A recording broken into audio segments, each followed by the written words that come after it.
Yep. So we are now live, so people can start joining. All right. Welcome to those that are.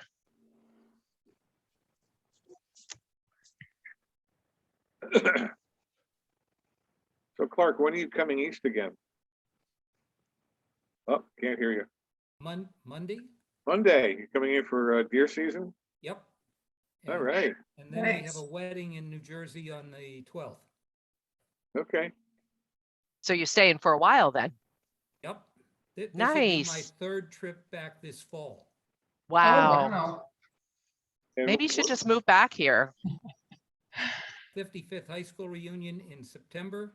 We had a wedding and a memorial in October, and now deer season and another wedding. wow. Good. So where will you be? I'm going to the farm. I actually have a friend, one of my hunting buddies, who has a pickup truck he doesn't use. So he's picking me up at Philly Airport, driving me to his place in Maryland, and then I'm taking the truck up to the farm the next day. Okay, good. And after the wedding, we'll drive the pickup back there and he'll drop us off at the airport. I think it's December 14th. Wow. Very nice. So you're spending Thanksgiving here? Yes, with friends up in near the farm. That's so nice. That's great. That's great. How long have Nancy. you been in Colorado, Clark? We sold our house in New Jersey in June of last year, and we took 6 weeks and 4,200 miles August into September to drive out here. Did the northern route, Upper Peninsula of Michigan, Wisconsin, Minnesota, the Dakotas, after which I have been in all 50 states. Oh, Ah, wow. It was one of That's the things cool. I looked at for that. You were Mhm. talking about time zones. It's either Georgia or Alabama has the time zone run about 20 miles inside the east or west state line. Why they didn't put it down the state line, I have no idea. Wow. That's so interesting. All 50. That's impressive. That's quite a feat. Yeah, well, and now I've actually not just driven through them, I've spent time in each of them. For a while, I had been in Idaho only by driving from Spokane, Washington across the panhandle there into Montana to visit Donna's cousin. But we actually went to Idaho this summer, met friends from New Jersey who he was actually born there and they come out every summer. So we had a nice introduction, saw some nice mountain goats. Nice. Hey, we have those in New Jersey too, just FYI. Not the wild mountain goats. Not the way, yeah. Ah, good stuff. So it's a little after 7. I know people are still going to be joining in, but should we get going? I only see 31 right now, but you know, people are used to seeing my my introduction, so maybe they're worn out. They don't want to see it anymore. Yeah, they're like, okay, and he'll be on from 7 to 7:05, so I'll show up at 7:06. Okay. Maybe you need to sing and dance or something, you know. No, I don't No. dance. Then they might not show up at all. Is that what you're saying? Scare them away. All right, well, let's get this party started. So anyhow, welcome everybody that's joined us tonight. Again, Backyard Forestry in 90 minutes. My name is Lori Jensen, Executive Director of the New Jersey Forestry Association, and we're glad you're here today. The usual gig, if you're going to, it's a webinar, so unfortunately we can't see you, we can't hear you, but we would like to say hi to you. So please stop by in the chat to say hello at some point. And if you have any questions for any of us, just put them in the Q&A.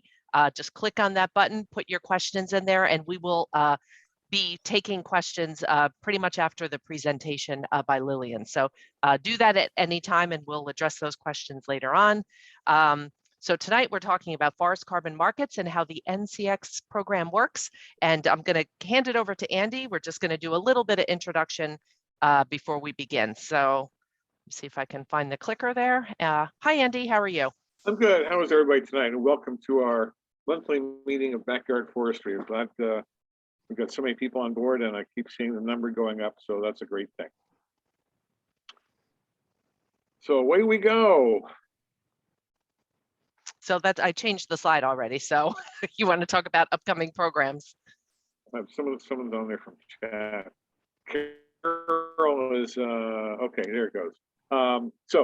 Backyard Forestry, as most of you know, every third Thursday of the month, we have a topic that we think is of interest to the members of the New Jersey Forestry Association, as well as other people who have an interest in the woodlands and the forests of New Jersey. So thank you and welcome everybody. If you are not a member of the New Jersey Forestry Association, we do encourage you to join. You know, it's only $55 a year. If you join now, it'll get you through the rest of this year as well as all of 2022.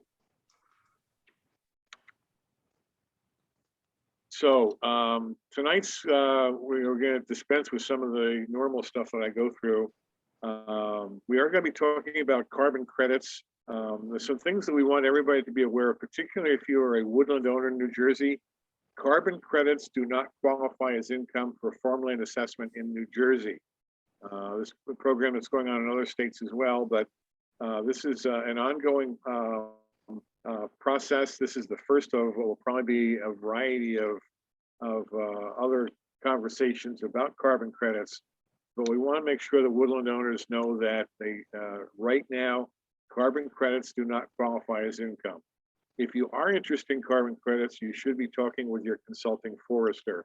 And I know there are going to be a number of consulting foresters on this conversation tonight, and they also will be reinforcing that you have a woodland management plan, a forest stewardship plan, and an NRCS plan.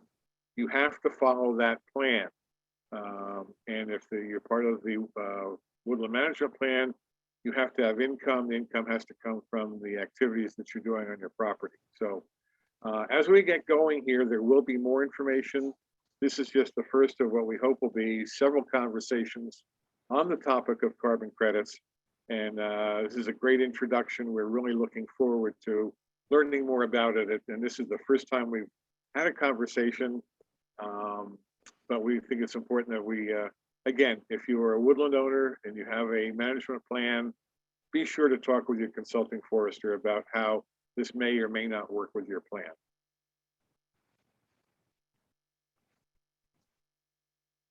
So I'll take over from here, if that's okay. Andy, thank you for that. So it is my pleasure actually to introduce our presenter tonight, Lillian Hogan. She is a customer success manager for the Landowner Success Team at NCX. She's also passionate about making an impact while simultaneously understanding and advocating for the needs of the landowners. She joined NCX team earlier this year and brings skills from her previous experience as a senior program manager for an environmental company and her educational background in agricultural economics from Purdue University. We just talked about a little bit of that ag stuff this afternoon, right? So you are from Indianapolis, Indiana, and in her free time, I love this, you can find her outside with her dog Maggie, tending to her garden, or at the barn with the horses, which is fantastic. You might hear my dog at some point tonight, so apologize ahead of time for that. Lillian, I'll stop sharing my screen so you can begin your presentation, and welcome. Thank you. Great. Thank you so much, Lori. Appreciate that. All right. Can everybody see my screen okay? Looks great. Looks great. Thank you very much. So good evening, everybody. As Lori mentioned, my name is Lillian Hogan. I'm a landowner success manager for NCX. I'm here to talk about NCX as an organization, our natural capital exchange program, and how it's been designed with both foresters and landowners at the heart of the conversation. Before we kick it off, I'd like to thank Lori for reaching out to us and for preparing this opportunity or facilitating this opportunity to interact with you all tonight. This presentation is about 30 minutes, so we should have plenty of time for Q&A at the end. Diving in, Base Map, our high resolution forest map, powers our program and offers visibility into the size and species of trees on every acre of forest. When deploying our base map technology to conduct landowner assessments, we reference NLCD datasets, satellite imagery from Landsat 8 and Sentinel-2, FIA plot data, as well as ground truthing measurements we collect ourselves. Our remote assessments have allowed us to scale our program quickly, democratizing access to forest carbon programs for landowners across America. Shared on this page is an agenda for today's meeting. We'll start by discussing the important role landowners play in our natural capital exchange, unique aspects of our program and how it works, finishing up with an explanation of the enrollment process. I'll then spend a few minutes answering some of our most frequently asked questions before opening it up to Q&A from the audience. As shown on the previous slide, landowners are fundamental to all that we do at NCX. Our program has been developed to eliminate barriers commonly found in other voluntary carbon credit programs. Those barriers include lengthy contract terms, acreage requirements, and upfront costs, all of which we address through the deliberate design of our natural capital exchange. Our goal is again to democratize access to forest carbon programs, so all landowners in North America and eventually the world can be paid for the natural capital on their land. The long-term mission of NCX includes compensating landowners for maintaining or implementing other best management practices that help in sustaining water quality, preserving biodiversity and wildlife habitat, and mitigating fire risk, to name a few. We're starting with forest carbon, but that's not our end destination. So what makes NCX unique? Our program offers to landowners no cost to participate and no minimum acreage required, as well as only an annual deferral commitment. There is no other program on the market that's been designed to eliminate these barriers commonly found in other voluntary programs. We're able to achieve this through leveraging the technology we've developed and meticulously designing our methodology to support this framework. Next, we'll jump into some statistics pulled from our previous commercial cycles and enrollment figures to date.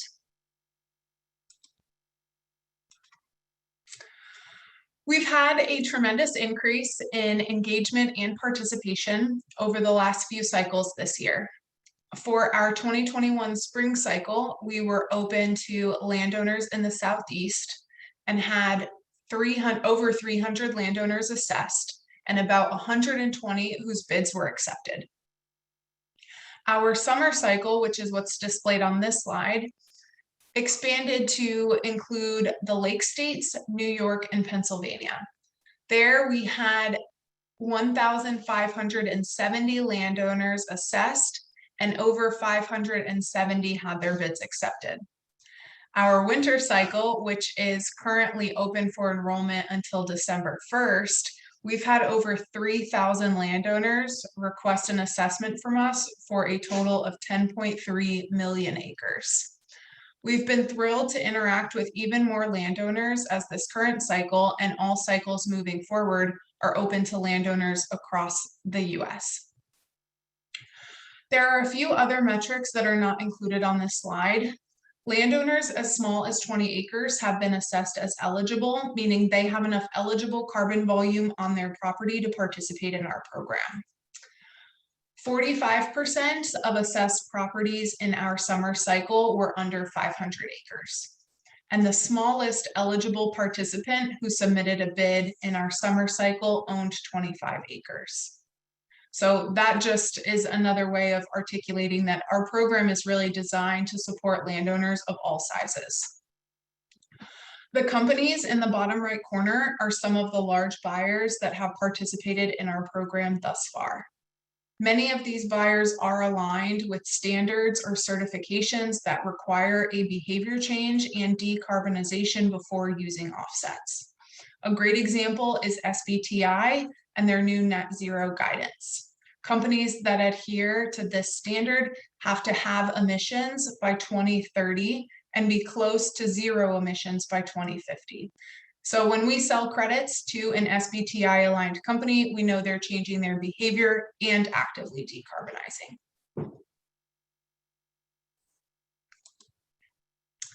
Next, we'll jump into exactly how our program works. I like to break it out into 3 categories. The first one being measurement and enrollment. Using AI and remote sensing data, our assessment calculates a landowner's business as usual model and the volume of carbon eligible for earning credits by deferring timber harvest for 1 year. The primary factors that we evaluate can be broken down into 2 categories: standing inventory and harvest risk. For standing inventory, we specifically look at size and the species of trees on an individual property. And for harvest risk, we look at things like proximity to mills, mill demand in your region for specifically the size and species on the property enrolled. We look at topography of landscape. Is it easy to harvest in your area, or are the trees on the side of a cliff, which would make it obviously much more difficult. From there, landowners receive an eligibility report from us, which outlines the result of our remote assessment. If a landowner wants to submit a bid, they then bid on the price at which they'd be willing to sell some or all of those credits to the market. What we do from there is we overlay prices received from landowners with the prices that corporations are willing to pay, and we essentially plot a supply and demand curve. Where those 2 points, or where those 2 lines meet, determines our market clearing price. Landowners are then notified following the results of our auction. For those whose bids are accepted, they then enter a binding agreement with NCX to defer timber harvests for the agreed amount sold for a 1-year period. At the end of the performance period, we will conduct a second assessment that evaluates whether or not the landowner delivered on the credits sold. And we issue credits to buyers and payments to landowners based on the results of that assessment.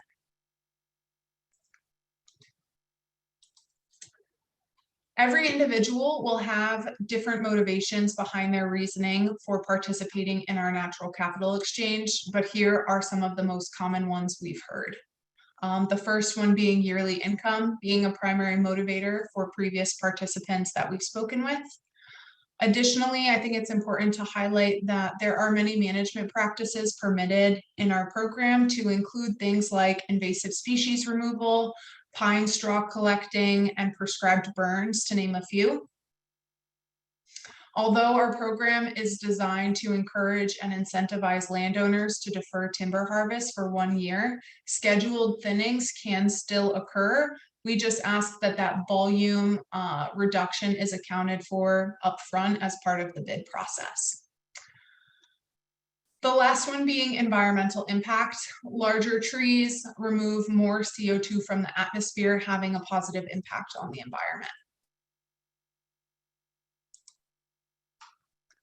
On this next slide, I have a video to share with you all from a gentleman named Keith McDaniel.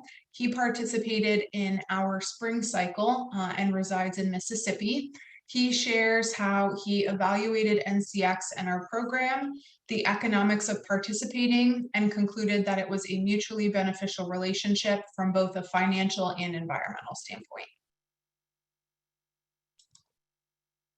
Well, going back to the economic side of it, one of the things that we looked at was the weighing the harvest, what return you would get on the harvest versus leaving this timber standing and generating income from that.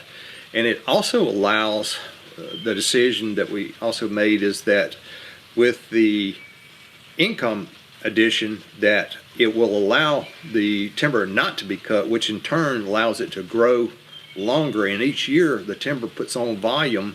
It does 2 things. It'll absorb more carbon and it'll also grow in timber value. So it's a win-win, going back to yearly income and more valuable timber in the long run, because we are able to delay the harvest of the timber, therefore keep it growing.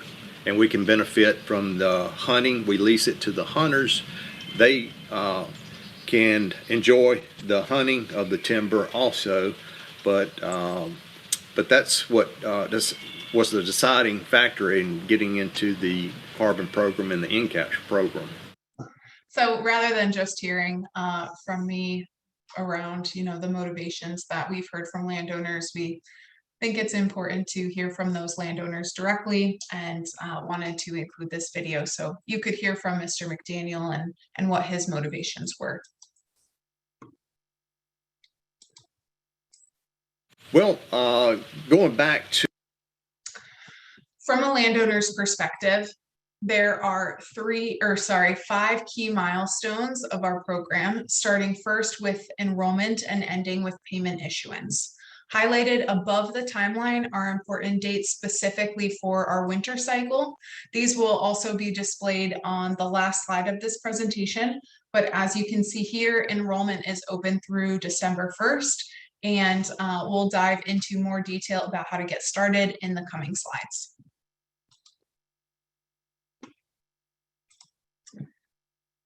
The enrollment process should take between 5 and 10 minutes to complete. This may vary depending on your unique setup, but we've tried to make it as simple as possible to register. You'll start by creating an account on our website, which is referenced here, landowners.ncx.com.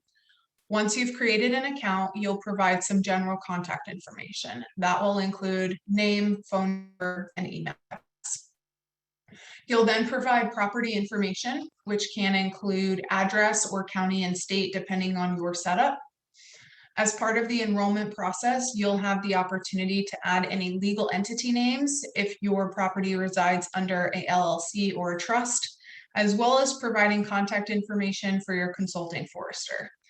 We highly encourage landowners to work with a registered consulting forester for best timber management practices. Foresters, as I'm sure you all are aware, are incredible resources for landowners, and we very much appreciate the knowledge and experience they have. So if you're working with one, please share our program with them as well.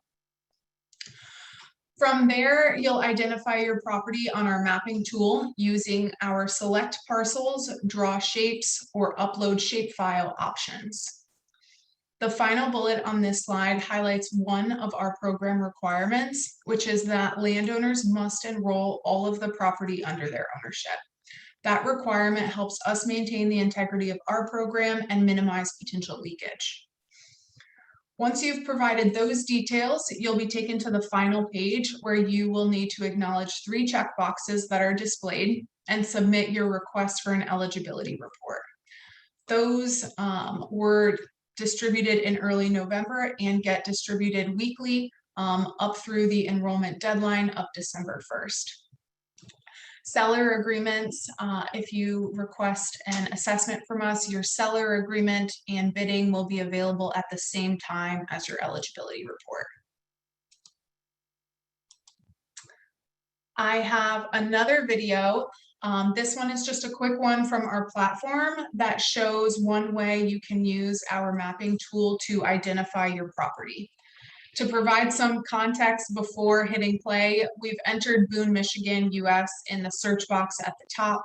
You can again enter a street address if applicable to hone in on the exact area, but county and state will help take you to the right general vicinity. In this example, we will show you how to use the select parcels feature, but again, there's a draw shapes feature just below it. And if you have shape files, you can upload those here by clicking this hyperlink. If you do have shape files and you click that upload here button, you'll see a pop-up where you just drag and drop those files and you would bypass this mapping tool entirely. I'm going to slow this down because it's a little fast, at least faster than I talk.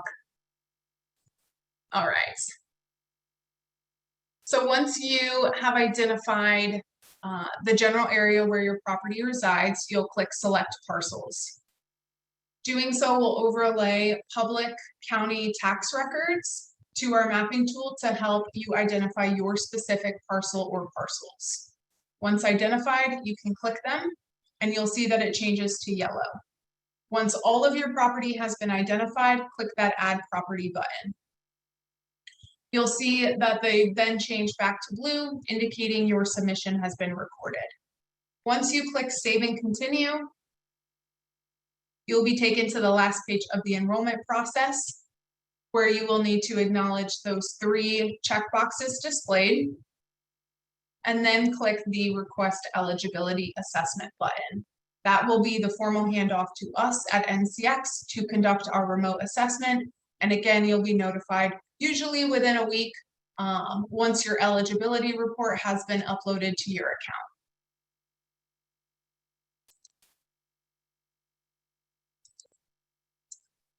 So now that we've highlighted the important role that landowners have had in the success of our natural capital exchange, shared some specific details about our program, how it works, and how to get started, I now want to just cover some of the most frequently asked questions before opening it up to Q&A. One of the most commonly asked questions we receive, and understandably so, is how much will a landowner get paid per acre? Unfortunately, this is difficult for us to know without a landowner first submitting their property information because many factors influence financial potential. Those things include rotation age, species mix, and historical harvest activity, as well as local timber economics and any other commitments such as conservation easements that you may already be enrolled in. My general recommendation is always to create an account, sign up, request a free assessment from us. Once you receive your eligibility report that outlines the number of credits you can sell, you can use that information in the document to determine whether or not you want to proceed and at what price you'd be willing to sell those credits at. The next question that we frequently get asked is, if a landowner needs to enroll all of the property under their ownership, does this mean that they're required to defer harvest on all of their acres? The answer to that is no. Landowners are not required to bid their maximum volume of eligible carbon. For example, a scheduled thinning or timber sale can continue as planned. Landowners should just reduce their bid volume accordingly. There is a formula that we provide. It's listed in the eligibility report that you would receive. We have 2 conversions. One is a green tons conversion and the other is a board feet conversion. The green tons one is that 1 harvest deferral credit is equivalent to about 25 green tons of pine or 19 green tons of hardwood. So if you know how much volume is going to come off of your property because of a harvesting, you can use that conversion to determine how many credits you should reduce your bid by to account for that volume reduction. And that helps to ensure that you're able to deliver on all of the credits you sell. How much should a landowner charge for their deferral credits? By completing a bid in the seller agreement, landowners actually choose the price at which they're willing to supply carbon to the marketplace. Landowners have the option to submit multiple volume price pairings when completing the seller agreement. However, only one pairing will be accepted. We have a few resources that we have made available to landowners. One is an article that we published on our website. This formula is also included in your eligibility report, but it outlines how to calculate an appropriate bid price based on estimated stumpage revenue and a discount rate. Again, that article is available on our website. If it's something that you're interested in, you're welcome to reach out to me. I'll have some contact information on the last slide. Ultimately, though, landowners get to choose the price at which they're willing to sell their credits to the marketplace, and they can bid anywhere from $1 to $20 a credit. Who are the buyers? So in one of my previous slides, I had a few logos displayed, but generally we've seen strong demand from Fortune 100 and Fortune 500 companies that have big sustainability targets. Microsoft was a major buyer for our spring cycle. Cargill, Rubicon, Patch, all participated in our summer cycle, and we're currently working with other firms to finalize contracts for our winter cycle. Certification is an important next step, particularly for buyers. We are working closely with Vericarbon Standard, a third-party standards institute who's already verified our concept note on full certification of our credits. We submitted our concept note and that was approved earlier this year. And just last week, we submitted our full methodology for review and approval. The expectation is that by the summer of 2022, our harvest deferral credits will be fully certified. How should consulting foresters engage with the program? Most foresters that we've worked with have been handling NCX in ways similar to how they would handle a timber sale, meaning the forester works with their client to come to an agreeable revenue sharing arrangement for the services that they're providing. We also have an affiliate program available for foresters. The benefit of that program includes things like additional resources that NCX has prepared that you can share directly with your clients. We offer one-on-one webinar opportunities. There's also a compensation package included. And most recently, we launched our consultant dashboard, which allows foresters to manage multiple accounts through one single dashboard view. If there are any foresters here that are interested in learning more, again, I'll have some contact information on the last slide. I'd be happy to share more information about the tools and the resources that we have been building for foresters. Another frequently asked question we get is how are natural disasters handled? If a natural disturbance occurs during the one-year performance period, and this results in a landowner not meeting any of their deferral commitment, no payments will be made for the associated harvest deferral credits. Landowners will not be penalized further and certainly wouldn't be barred from future participation in NCX cycles. The other thing that I like to highlight with regard to delivery and penalties is that we have a reduced payment per credit structure in place. So for landowners who deliver between 95 and 110% of the credits sold, the full payment per credit amount is what will be delivered. If a landowner delivers less than 95% all the way down to 47.5%, that reduced payment structure would take effect. And then anything below 47.5%, no payments would be made. And that's because we'd have to source those credits elsewhere. Sorry if you guys can hear my dog. The last question that we get is, can you re-enroll every year? Yes, absolutely. Payments will be issued following our second assessment at the end of the performance period. We expect those to be distributed between 30 and 60 days after the cycle ended. So from a timing perspective, a landowner would have to enroll before they received their first payment, but we've talked to a handful of landowners who have expressed interest in doing that, and that is certainly an option. So now that I've covered some of the most frequently asked questions, certainly want to open it up to Q&A from the group. But before doing so, really do want to take another moment to thank you, Lori, for this opportunity. Thank you, everybody, for joining today. I appreciate you all taking time out of your busy schedules to learn more about NCX, our program, and how it may be a good fit for you. If you'd like to contact us, as I mentioned, this email address, landowners@ncx.com, is the best way to get in touch. Myself and then a handful of my colleagues all manage this inbox, and we would get back to you as soon as we can. Also on this page are important dates for our winter cycle, just so you have those readily available as well. Wonderful. Thank you. Thank you. Very great information. So I think we have two questions at the moment. So if you're okay, we'll dive into those. And then Clark, you're going to give us some insight. So let's, from your perspective. So let's see what we have under the Q&A. So I think you answered Ron's question. His question was, can foresters aggregate clients' properties? I think you pretty much addressed that they absolutely can. Yes. Yeah. So what you would do is by reaching out to us, we can get you access to our affiliate program, which would then enroll you in our consultant dashboard. And through that consultant dashboard, you would be able to create individual accounts for all of your clients and be able to manage them from one single view rather than having to create individual accounts and manage all of those separately. Okay, great. Thank you.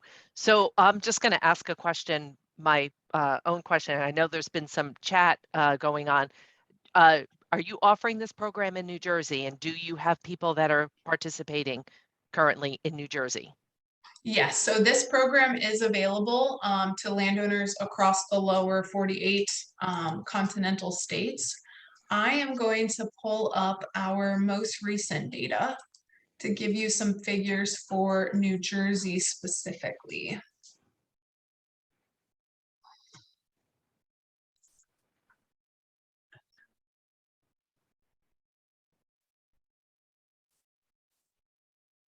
So it looks like so far in New Jersey, we have only had 7 landowners enroll, but this is the first cycle that it's open to landowners in New Jersey. So, you know, compared to some of these states in the Southeast who've had 2, and this is now their 3rd cycle, you know, having an opportunity to get familiar with NCX, I think it's great that we've already had 7 sign up and enrollment is still open for another month.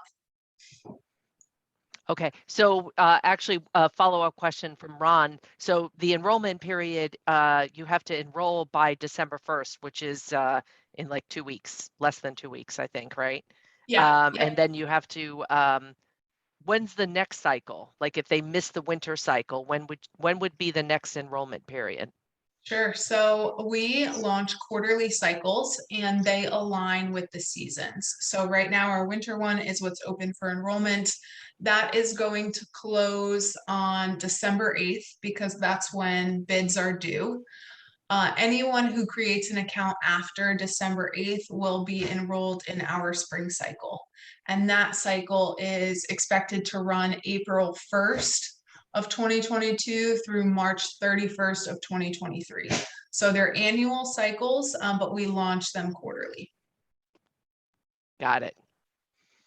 Okay, Andy, do you want to take some of the questions or you want me to just keep going? Well, I had one of my own. One of the things that I would like to know is. Okay, hold on. Before you're on twice and it's like really reverberating there. There you go. Keep going. Can you give us some background on the organization? You know, how it started, you know, a little, so we have a better idea of who NCX is. Sure. Yeah, I'd be happy to. So NCX was formerly Sylvia Terra, and we have been around. Sylvia Terra was founded in 2010, and our co-founders, Zach Parissa and Max Nova, actually attended Yale together, and that's where they met. So Zach was in the School of Forestry at Yale. Sylvia Terra started off as an organization conducting large-scale inventory assessments, and that has since evolved into developing this base map technology where we're now able to map every acre of forest across the continental US. And earlier on, you showed some companies, Shell, and I forget who the others were. Mm-hmm. Are they are providing the funding for this? No, they are the organizations who are interested in purchasing the credits. So if a landowner is selling their credits, they're actually selling the credits to Shell and other people? So their seller agreement is actually a contract between the landowner and NCX. And because we are the organization facilitating the market and the auction, we also have contracts with buyers or corporations that are interested in purchasing these credits. but and NCX is in the middle of that. So the landowner's seller agreement is going to be between them and NCX, not directly with buyers. So Okay, you're the go-between. You're the go-between. Mhm. okay. Looking at some of the other questions, from an anonymous attendee. What is the confidence level of the carbon evaluation volume species ID, and is it used in conjunction with the property's existing inventory when available? So the specific confidence level, I'm not sure of. Our forestry team would be able to provide that information, but I don't have visibility into like the nitty-gritty details of our assessment. So the specific confidence level, I'm not sure of. I will say again that we've been around since 2010 and started as a large-scale inventory organization. So this, we've been doing this for a while. As far as specific inventory from a property that would be enrolled, that's not something that would need to be provided.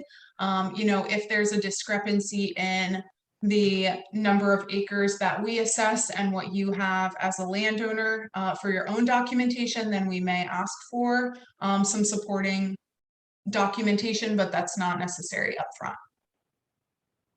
Okay, another question from Nicole LaGrocca. What happens if you sell a property during the process? Yeah, that's a great question. We actually have a section in our seller agreement that goes into this in more detail, but essentially the person to whom you're selling your property to would have the opportunity of enrolling in our program. Otherwise, if they elect not to do that, then we would reduce the total amount of harvest deferral credits in proportion to the amount of property that was sold. Okay, Kimberly English is asking, the landowner sets the price per credit.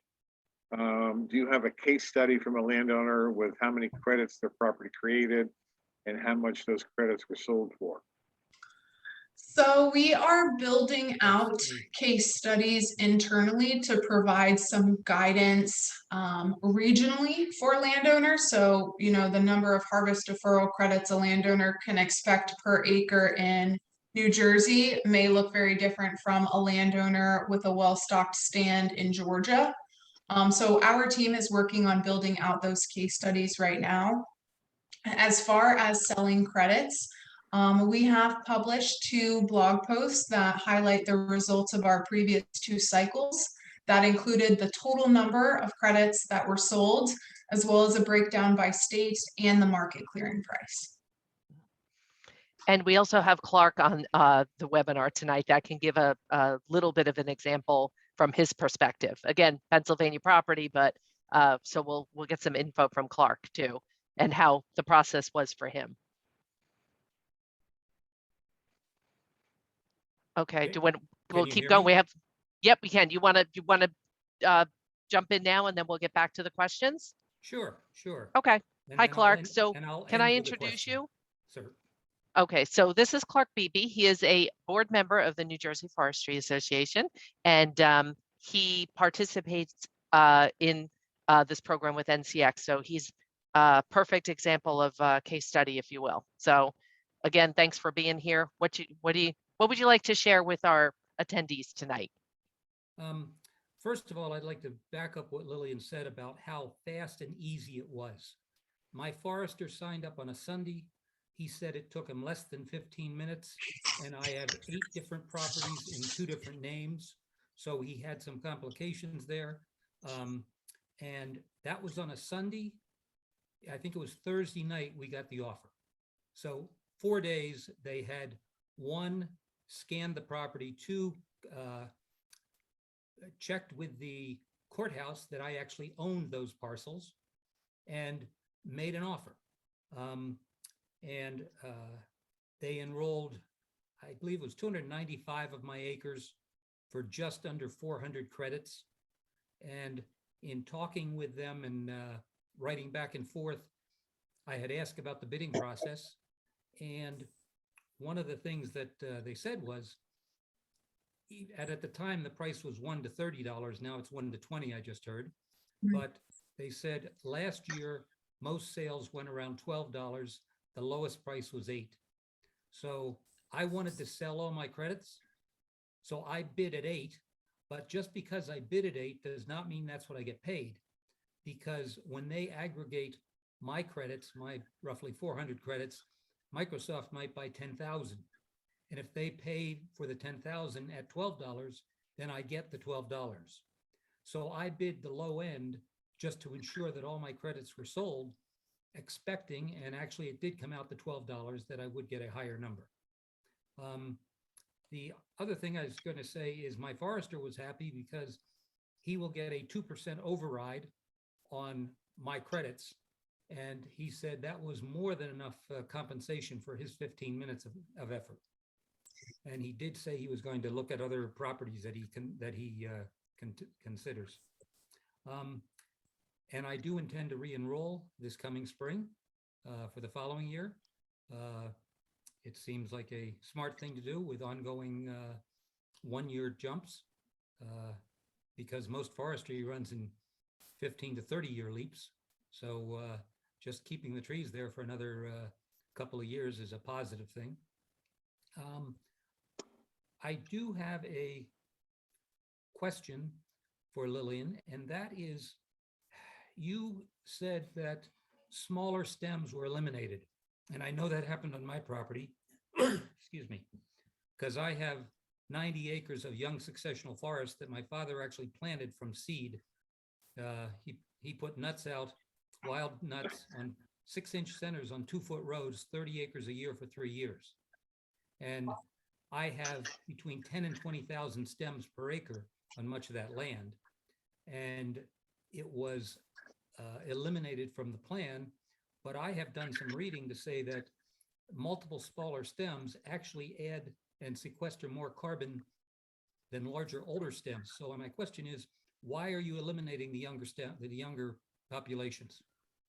Yeah, that's a great question. And thank you so much, Clark, for sharing your experience with NCX. And I'm obviously thrilled to hear that it was a good experience and, that the assessment results worked out such that it was advantageous for you to participate, and you walked through the bid process and how to bid at a minimum price, expecting the market to clear a little bit higher. So definitely appreciate you highlighting all of those points and sharing your experience with the group. To share a little bit more about our assessment specifically, through our calculation or through our assessments and our estimates of a landowner's business as usual model, what we're really calculating is the likelihood of merchantable volume to come off of the property in the coming 12 months. And so that's why we don't include any pre-merchantable stands in our assessment, because those generally are not going to come off the property. And what we're really trying to drive is a change in behavior through our program by offering compensation for landowners to leave that merchantable volume standing when they could, in theory, harvest it instead. I understand. Thank you. That was a great question.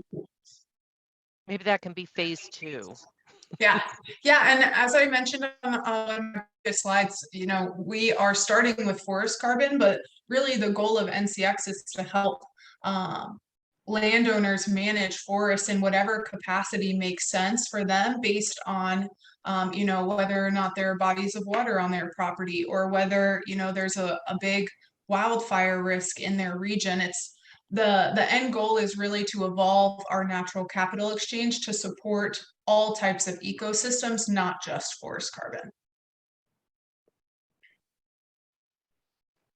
So Clark, I have a question for you. How did what you did and how you set up this the bid with NCX, how did that impact, or how did it coincide with your current woodland management plan? Had no effect. We had done a thinning about 3 or 4 years ago, and I actually joked with my forester last year, with timber prices so high, we should have been doing a harvest last year. But No, it had no effect. The one thing it did was I have a tenant and he cuts wood for heat in the apartment and my house. And he's been taking down a lot of the dead ash very carefully. But I ended up actually buying a load of logs so he would not be taking anything down this year, not knowing how it would be treated. Okay. Okay, somebody was saying they couldn't hear your response. So Kimberly in the chat, if you didn't hear that, let me know and we can respond. But I could hear it perfectly. So hopefully that was good. Okay, I think for everybody, we're going to get back to some of the questions because we have quite a few of them now.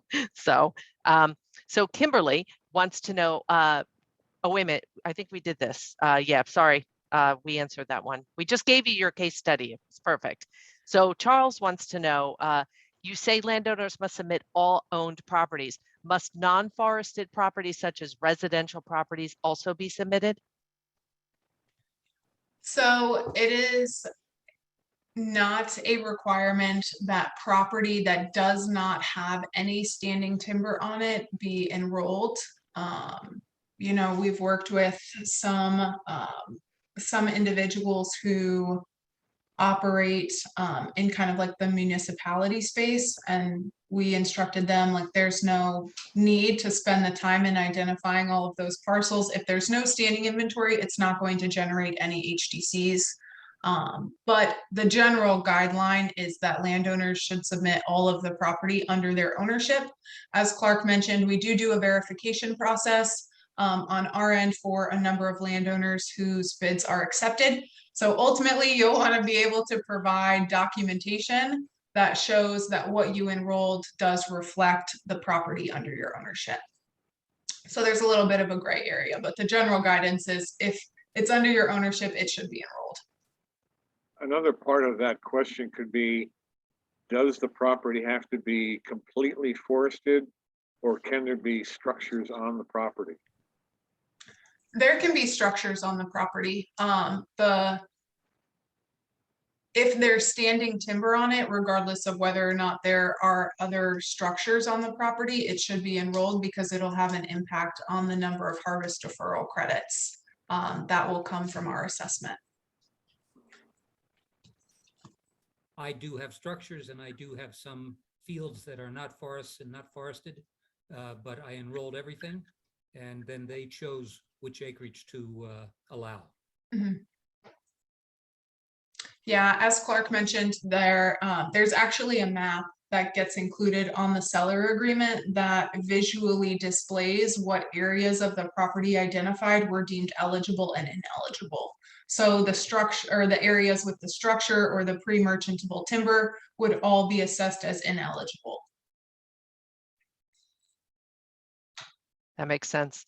And speaking of acreage, I know earlier on, Lillian, you talked about that there is a 0 acre minimum there's no minimum acreage. But so if somebody has 10 acres, is it worth them submitting, or is like 20 acres more like the kind of the minimum for? So it's really going to depend on the mill demand in that area and how well stocked those 10 acres are. So you could, in theory, have a landowner who has really, really great demand in their area and a really well-stocked stand that generates enough harvest deferral credits to participate in our program.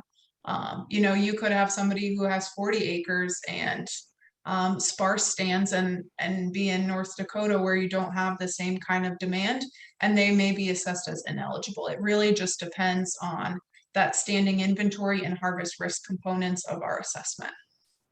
That's fantastic. Great answer. So Jim, who's also on our board, he wants to know, how do you evaluate credits in New Jersey versus other states that may have more active timber markets?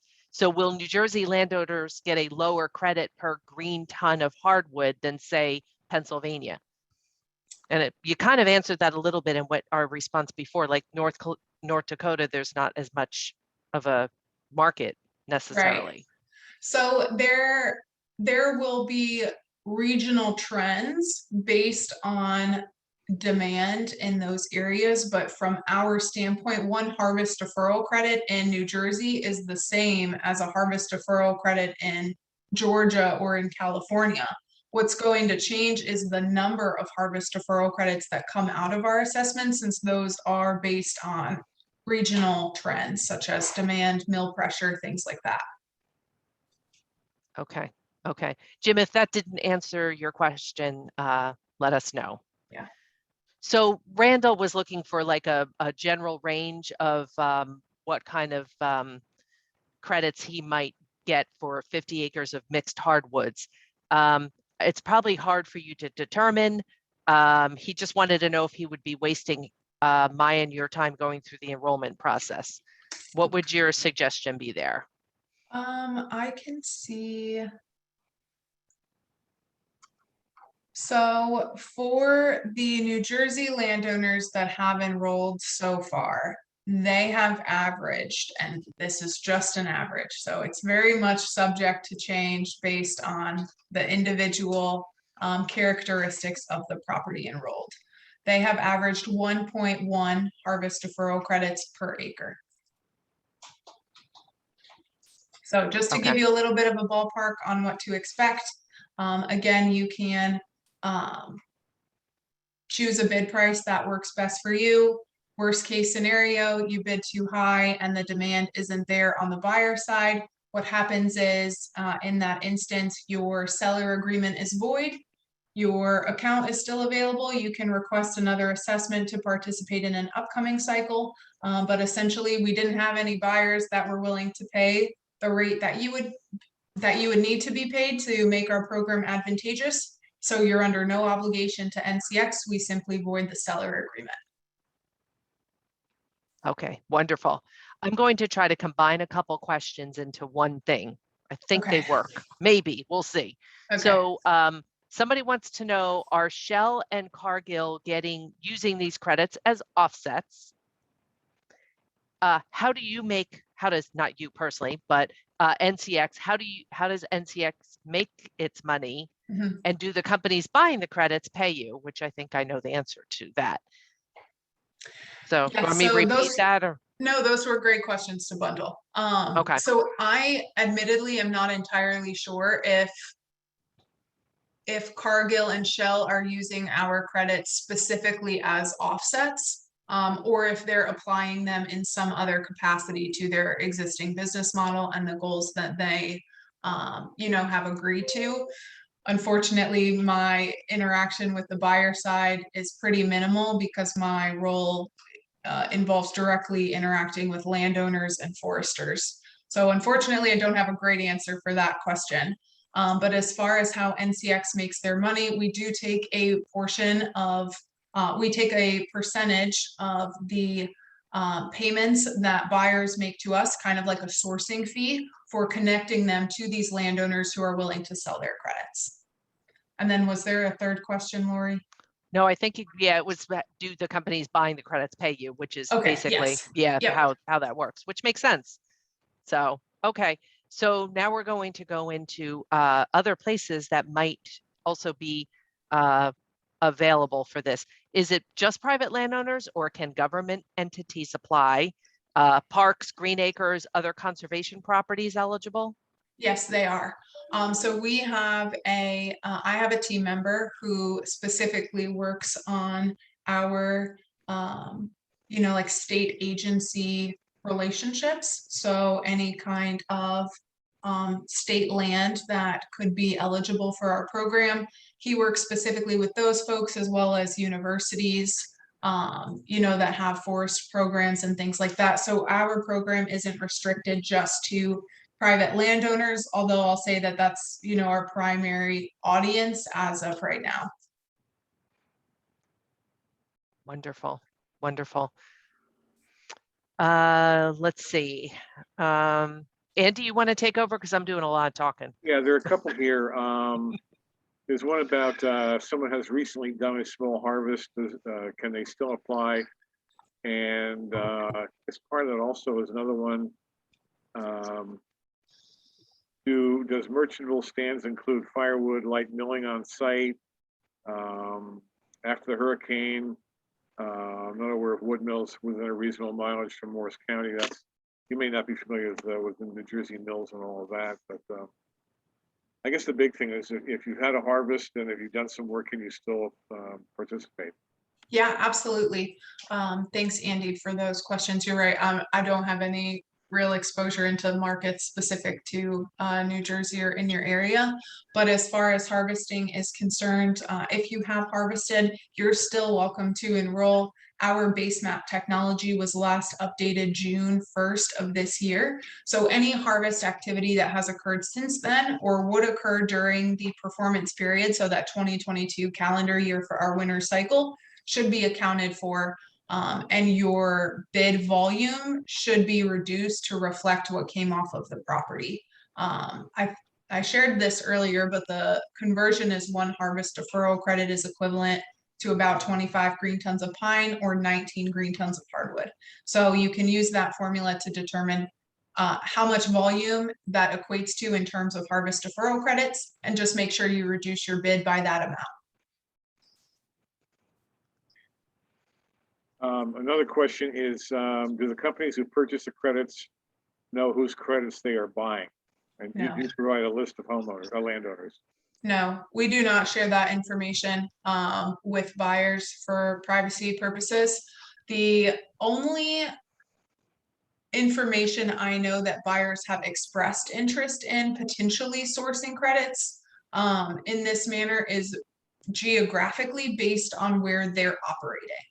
So some organizations, you know, maybe it's an oil and gas company and they have an office in Texas. Maybe they want to source credits from Texas landowners, but all of that information would be anonymized. We don't share landowner information with buyers. Okay, Jim Kilgore, again, one of our directors, has another question. How much have the credits been reduced per ton of merchantable timber versus your earlier bid round? How much have the credits been reduced? Yes. Can you repeat the question, Andy? How much have the credits been reduced versus your earlier bid round? Oh, versus our previous 2 cycles? Yeah. I'm assuming. Okay. So our spring cycle cleared at $17 per harvest deferral credit. And that was, again, just available to landowners in the Southeast. We expanded our summer cycle to support Lake States, New York, and Pennsylvania. That market cleared at $12 per harvest deferral credit. We think that the price dipped for that cycle because we had a surplus of supply through our expansion of our program and the number of landowners we were eligible or we were able to support. Our recommended guidance, and this is for our winter cycle just based on the information we've gotten so far, is that a bid between $5 and $10 a credit is likely to clear on this upcoming exchange. And that has more to do with the work that we're doing with Vera in the certification of our methodology and how many harvest deferral credits it's going to take to equate to a carbon credit. So again, we still encourage landowners to bid the price that works best for them to make sure that their participation in our program makes sense based on their, the economics of them participating and their unique motivations. But we expect between $5 and $10 a credit is going to clear on this upcoming auction. Okay. Lillian, can you explain what you mean by the certification? Sure. So we are working with Vera Carbon Standard to certify our harvest deferral credits. Vera is a standards body, and so they have a rigorous approval process in which all of the harvest deferral credits that we would be generating could be exchanged on both their registry as well as our own, which is how we're operating right now by holding our own auction. This is really important, particularly for buyers, that the credits that they're sourcing are certified. Although, if once we get our credits certified, and more buyers start to come into our program and don't have any concerns from a certification standpoint, that demand is expected to continue to increase, and that will have a positive impact on the prices that they're willing to pay to landowners. So really, it's a win-win, but it's predominantly being driven right now from the buyers needing, certified credits. Okay, thank you for explaining that. I thought that's probably what that meant, but that's actually sounds great. So, because you'll potentially have a lot more buyers then, Yep. which, like you said, could help with the pricing and whatnot. So, Absolutely. how long do you expect that? How long does a certification like that take usually? So it usually takes a couple of years. We started working with Vera back in 2020, and this was just initial conversations. Earlier this year, we submitted our concept note. I believe that was in April. That concept note was approved in June, I believe. And since then, we've been working on developing and refining our methodology in a way that allows other project developers to see like the nuts and bolts behind what exactly we're doing. And so we've been kind of scrubbing that for the last couple of months. And just last week, we submitted that for review and approval. The expectation is by the summer of next year, so 2022, our harvest deferral credits will be fully certified, and we are still on track to achieve that. Wonderful. Congratulations, almost. Thank you. Thank you. Yeah. One of the things that, again, early on, as we began this webinar, we talked about woodland owners in New Jersey and the fact that if you have a management plan, that's very important that you understand that this has to be. If you have a management plan, you have to follow the plan. You have to have conversations with your consulting forester, and anything that you do within this program has to be part of your plan. And the income that you get from this at the present time does not qualify for farmland assessment. So we really want to stress that. It's important that this is a new program. It's new to New Jersey, and all the details have to be worked out. But right now, you have to be very careful. You have to have conversations. Don't just jump into this thing. You have to have a conversation with your consulting forester.